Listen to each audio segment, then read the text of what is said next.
Selamat pagi saudara-saudara yang saya kasihi di dalam Tuhan Yesus. Shalom. Saya percaya di pagi yang cerah ini Tuhan sedang memberkati dan merencanakan akan memimpin saudara sepanjang hari ini. Itu sebabnya mari kita sambut renungan pagi hari ini melalui doa. Tuhan, kami rindu Engkau berfirman di pagi yang indah ini kepada kami. Semalaman telah berlalu, kami menikmati dengan baik, dan Tuhan karuniakan hari yang baru. Biarlah Tuhan bekali kami lebih dulu dengan firman, sebelum kami melakukan seluruh kegiatan kami di sepanjang hari ini. Dalam nama Tuhan Yesus, haleluya, amin. Tema renungan pagi ini yaitu duka cita yang menghasilkan pertobatan. Terambil dari 2 Korintus 7 ayat 10 yang berbunyi demikian. Sebab duka cita menurut kehendak Allah menghasilkan pertobatan yang membawa keselamatan dan yang tidak akan disesalkan. Tetapi duka cita yang dari dunia ini menghasilkan kematian.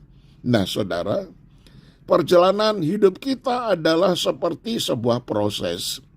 Seperti sebuah benda yang begitu indah dan berharga mahal, tidak ada yang dihasilkan secara kebetulan.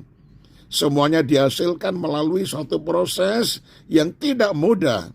Diolah, digembleng, diremukkan, dibentuk, dibakar, lalu hasilnya suatu hiasan yang indah dan boleh ditempel di rumah, dipajang di sebuah tembok di ruang tamu, dan hasilnya adalah sangat indah sekali.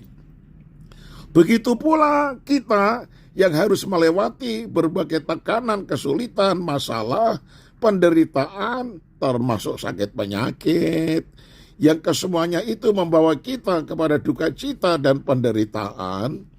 Namun saudara, bila kita mampu menguasai diri dan memanage atau mengelola dengan baik, serta membiarkannya tangan Tuhan bekerja dalam hidup kita, kehidupan kita akan menjadi luar biasa dan berbeda. Tuhan tidak menghendaki kita bersedih atau berduka, malah stres karena masalah yang ada. Justru Dia ingin memakai duka cita yang kita alami ini sebagai sarana membawa kita pada sebuah kehidupan yang lebih baik lagi. Saudara, maka dari itu firman-Nya berkata demikian dalam Matius 5 ayat yang keempat. Berbahagialah orang yang berduka cita karena mereka akan dihibur. Nah saudara, tidak semua bentuk duka cita dapat membawa kebaikan. Hanya ketika membawa duka cita itu kepada Tuhan, maka duka cita itu akan menjadi kebaikan bagi kita. Saudara, lalu duka cita yang bagaimanakah yang dapat membawa kebaikan dan menjadikan kita diberkati? Tuhan Yesus memberikan perumpamaan tentang seorang Farisi dan pemungut cukai. Kiranya saudara mau membaca dalam Lukas 18 ayat 10 sampai 14. Kita bisa melihat perbedaan sikap hati di antara keduanya. Pemungut cukai sangat berduka cita atas dosa-dosa yang telah diperbuatnya. Oh, ia merasa hina dan tidak layak menghadap Tuhan. Itulah sebabnya pemungut cukai itu berdiri jauh-jauh. Bahkan ia tidak berani menengadah ke langit, melainkan ia memukul diri dan berkata, "Ya Allah, kasihanilah aku orang berdosa ini. Aku berkata kepadamu, orang ini pulang ke rumahnya sebagai orang yang dibenarkan Allah, dan orang lain itu atau orang Farisi, oh tidak." Nah saudaraku yang kekasih, tanpa adanya perasaan duka cita dan penyesalan, tidak akan pernah terjadi pertobatan. Dan tanpa pertobatan kita pun tidak akan pernah menerima anugerah, pengampunan, dan kasih karunia dari Tuhan. Saya tutup dengan perkataan ini.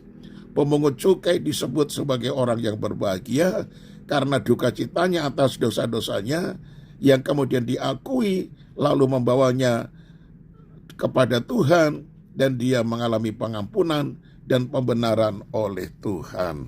Amin. Mari kita satu di dalam doa. Ya Tuhan, pengajaran lewat perumpamaan yang Engkau sampaikan, yaitu orang Farisi dan pemungut cukai, kami sekarang mengerti. Orang Farisi itu mengobral perbuatan-perbuatan baiknya. Dia berpuasa, dia berbuat ini, berbuat itu, berbuat ini, berbuat itu. Tidak seperti orang lain yang berbuat dosa-dosa dan lain sebagainya. Sepertinya ia membanggakan diri sebagai orang yang saleh. Tapi ternyata Engkau menolak orang Farisi ini. Namun kebalikannya, pemungut cukai, orang yang berdosa itu berdiri jauh-jauh. Ia tidak berani menengadah ke langit, melainkan ia memukul diri dan berkata, "Oh ya Allah, kasihanilah aku orang berdosa ini." Dia betul-betul mengaku dosanya. Dia ingin supaya Tuhan ampuni. Nah, ketika dia menyerahkan hidupnya kepada Tuhan, malah ia diampuni oleh Tuhan dan ia pulang sebagai orang yang dibenarkan oleh Tuhan. Itu sebabnya ya Tuhan, ajar kami untuk benar-benar merendahkan diri, mengakui bahwa diri kami ini orang yang berdosa, banyak berbuat salah, lalu kami berduka cita dengan perbuatan-perbuatan kami seperti itu, lalu kami mohon Tuhan ampuni, sehingga duka cita yang seperti ini akan mendatangkan kebaikan dalam hidup kami. Terima kasih Tuhan, jauhkan kami daripada kehidupan seperti orang Farisi yang sombong di hadapan-Mu. Oh Tuhan, jauhkan dari kami semuanya. Kami serahkan sepanjang hari ini hidup kami, aktivitas kami, keluarga kami. Oh semuanya Tuhan, pimpin, jaga, lindungi, pelihara, dan berkati kami. Dalam nama Tuhan Yesus, haleluya. Amin. Shalom saudaraku, selamat pagi dan tetap semangat. Sampai berjumpa esok hari. Shalom.